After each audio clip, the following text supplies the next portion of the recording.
Aujourd'hui, une vidéo détente, une vidéo un petit peu plus facile que les autres, puisqu'on va parler de mon dépôt et aujourd'hui, on va en faire la présentation.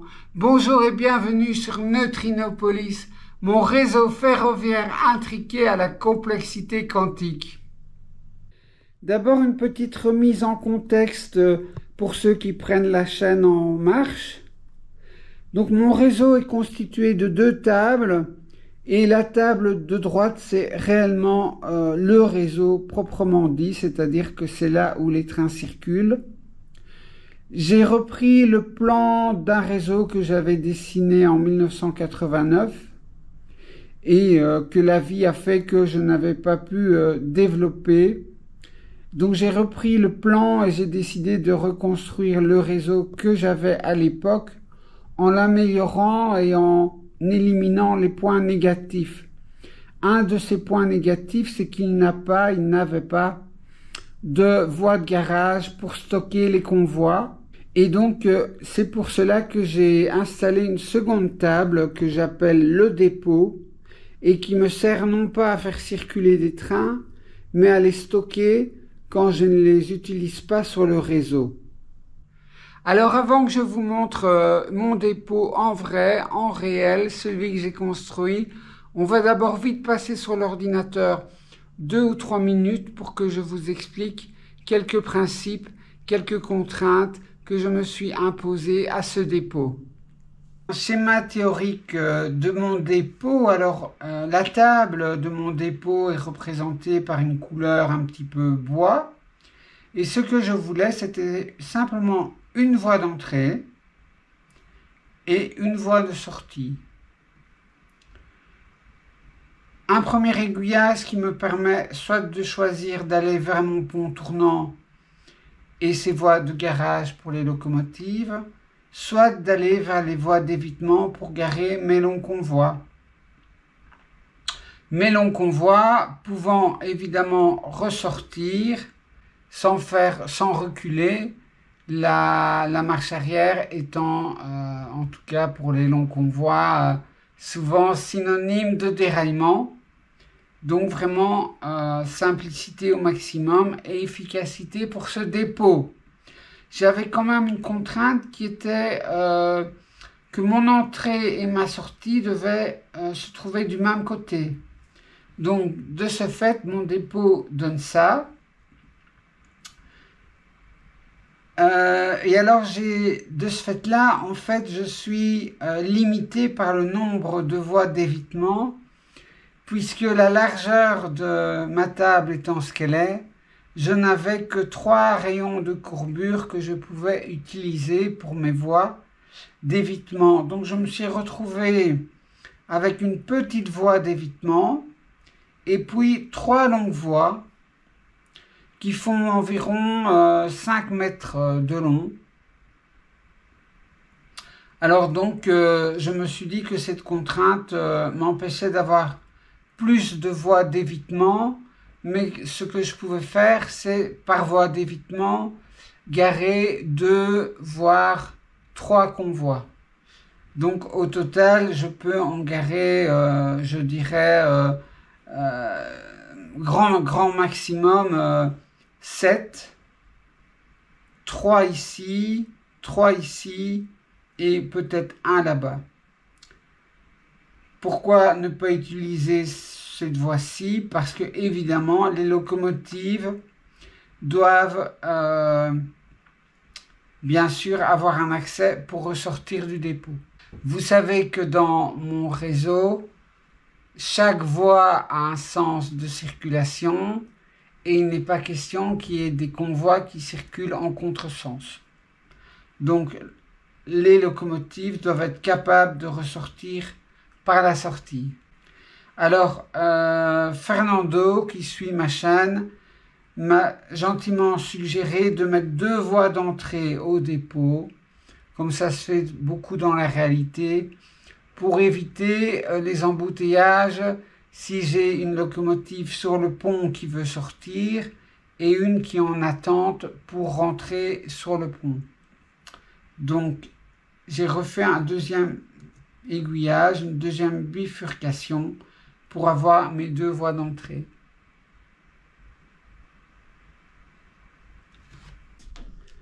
Si je regarde maintenant d'un point de vue pratique comment ça se passe, eh bien j'ai un pont qui fait la liaison entre mon dépôt à gauche et mon réseau à droite. Ce pont, je l'appelle la jonction, et ce pont est constitué de deux voies, la voie d'arrivée au dépôt et la voie de sortie.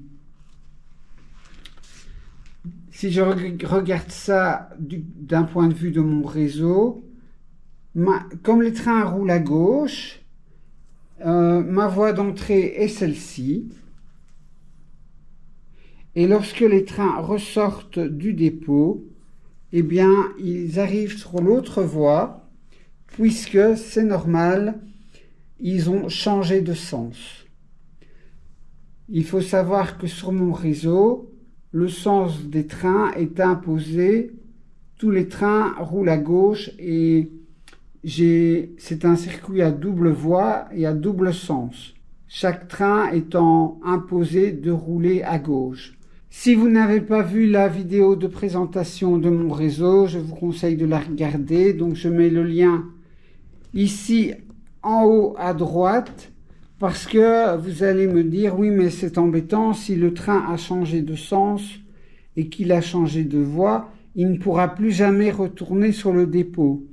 Eh bien si, puisque dans mon réseau, il y a deux endroits qui permettent de changer de voie en changeant de sens.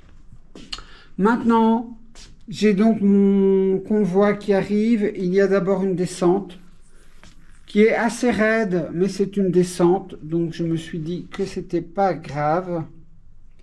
Et puis j'ai ma première bifurcation qui me permet de choisir d'aller soit vers le pont tournant, soit vers les voies d'évitement.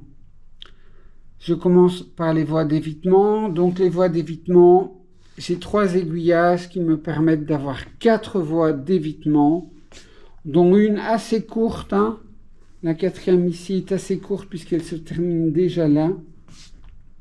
En effet, comme contrainte, je n'avais que 3 courbures de rails, donc je ne pouvais faire que 3 voies d'évitement. En effet, la largeur de ma table est assez étroite et je n'ai pas voulu encore agrandir l'espace de mon réseau, puisque il faut quand même que ça puisse rentrer dans une pièce. Donc je n'ai que 3 voies d'évitement finalement, en dehors de la petite. Et puis ces 3 voies d'évitement vont se rejoindre là-bas, au fond, avant de arriver de nouveau à la sortie du dépôt. Entre la table du dépôt et la sortie du dépôt, j'ai 4 cm, et donc j'ai une montée mais vraiment en pente très douce qui commence juste au début de la courbure et qui se poursuit jusque vraiment le début de la sortie de mon dépôt. Donc le niveau est de moins d'1% puisque j'ai plus de 4 mètres pour monter 1 cm. Mon pont tournant, j'ai donc un premier aiguillage qui me permet de choisir l'entrée que je veux prendre pour entrer dans le pont tournant. Donc j'ai 2 voies d'entrée. À gauche, j'ai une voie de garage. Et à droite de ces 2 voies d'entrée, j'ai 3 voies de garage. À l'opposé, j'ai 9 voies de garage.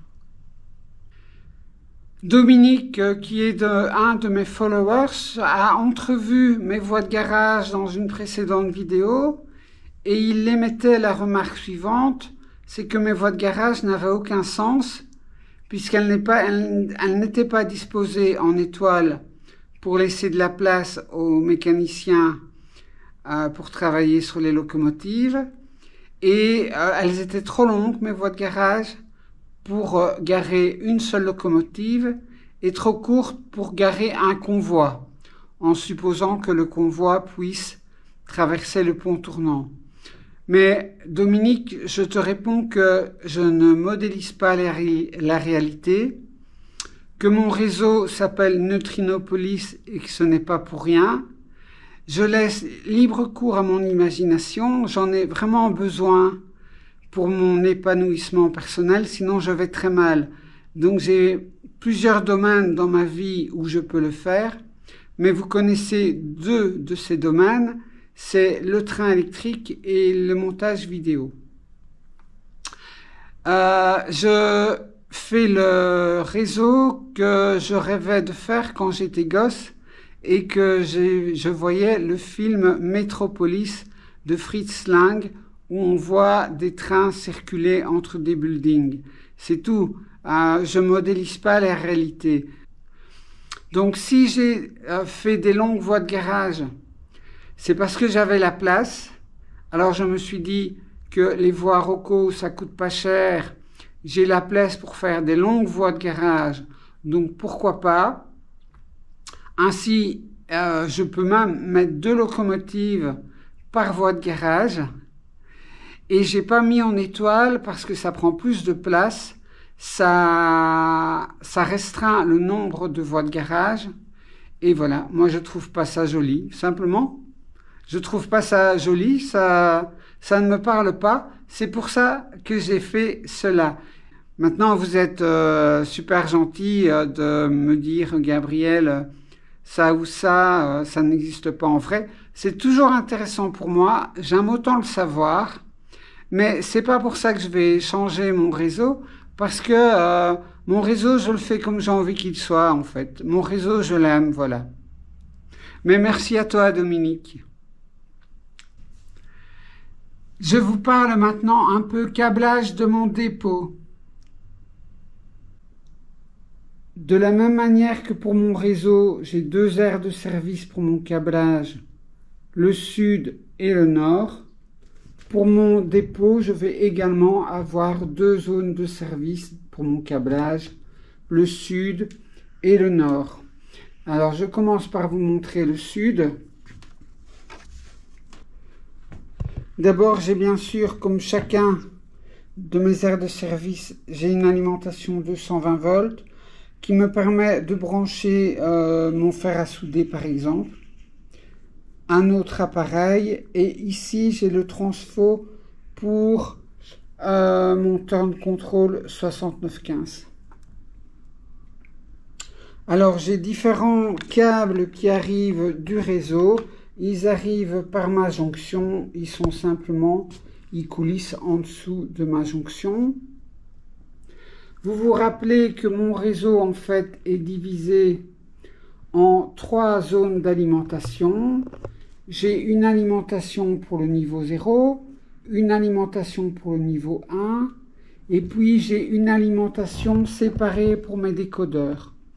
Pourquoi? Parce qu'à un moment donné, je voulais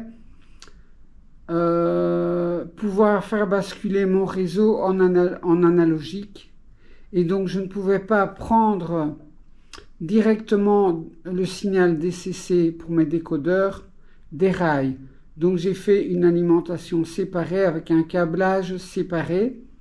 Maintenant, depuis, j'ai abandonné ce projet de pouvoir basculer en analogique parce que je trouve que l'investissement pour pouvoir le faire, le nombre de relais, le câblage supplémentaire, ne vaut pas le coup par rapport à ce que cela peut m'apporter. J'ai complètement abandonné l'analogique. Donc au niveau de mes câbles ici, j'ai d'abord mon signal DCC qui arrive pour mes rails de mon dépôt. Et on peut le voir, j'ai mon arrivée et mon retour. J'ai bien préparé des éclisses isolantes, puisque à partir d'ici, ce sera l'alimentation DCC de mon dépôt. J'ai ensuite le câble DCC qui arrive pour alimenter mon décodeur 10836, puisqu'en fait j'ai 8 aiguillages et donc il me faudra un décodeur. Et ensuite, j'ai un troisième câble qui arrive, qui est mon alimentation pour faire fonctionner mes aiguillages ou autre chose. Donc c'est une alimentation séparée. Donc j'ai mes 3 câbles qui arrivent en plus de mon 220 volts. Ici, j'ai déjà tiré un câble pour aller alimenter mon aire de service nord qui se trouve de l'autre côté. Et ici, en fait, j'ai déjà un câble qui est le câble pour le DCC qui doit rentrer dans le Turn Control 6915, puisque le Turn Control 6915 et le pont tournant vont bien sûr être commandés via mon ordinateur.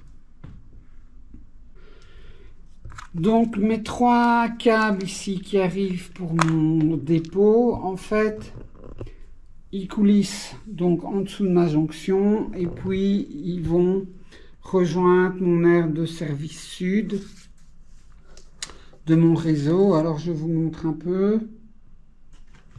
Vous voyez, mon aire de service sud a bien évolué depuis la présentation que j'en avais fait. Donc voici les 3 câbles qui arrivent du dépôt. Donc j'en ai un qui va à mon connecteur de mon alimentation pour mes aiguillages. J'en ai un qui va à mon connecteur pour mon signal DCC de mes décodeurs. Et j'en ai un qui va aller, regardez, il n'est pas encore connecté, qui va aller à mon connecteur pour le signal DCC des rails de mon dépôt. Donc ici, en fait, j'ai encore un sucre, mais je vais le remplacer par un connecteur. C'est d'ici que le signal DCC qui vient de ma Z21 est splitté en 3. Un signal pour le niveau 0 de mon réseau, un signal pour le niveau 1 de mon réseau et un signal pour le dépôt, en fait, qui va venir ici. Donc ici, je vais mettre un connecteur, je vais enlever le sucre pour que ce soit beaucoup plus propre, mais je ne l'ai pas encore fait. Ce qui me permettra, si un jour je sens que le besoin s'en fait sentir, c'est de mettre des boosters, en fait, puisque l'ensemble de mon réseau est divisé en 3 zones. Et donc voilà un peu comment ça se présente.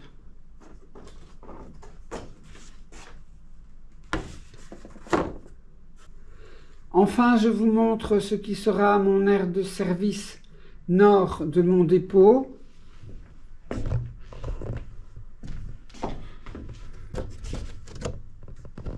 Voilà, donc il n'y a encore rien dedans, il y a juste le câble DCC des rails qui arrive déjà. Alors pourquoi est-ce qu'il me faudra le câble d'arrivée du signal DCC pour le dépôt? C'est parce que les 3 voies courbes et bien sûr toutes les voies de garage, je vais les alimenter à partir de ce câble et je mettrai ici des connecteurs pour pouvoir les alimenter. J'ai également à faire un petit câblage pour le cœur de cet aiguillage là pour qu'il soit polarisé.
Voilà, c'est déjà tout pour aujourd'hui. Merci d'avoir regardé cette vidéo jusqu'au bout. Merci aussi d'avoir voyagé avec moi sur les rails de la créativité. Mais n'oubliez pas que la prochaine station, c'est la vôtre, hein. En attendant de vous revoir, faites du train. Et puis surtout, si vous n'êtes pas encore abonné à ma chaîne, vous savez ce qu'il vous reste à faire. Salut, au revoir, à bientôt.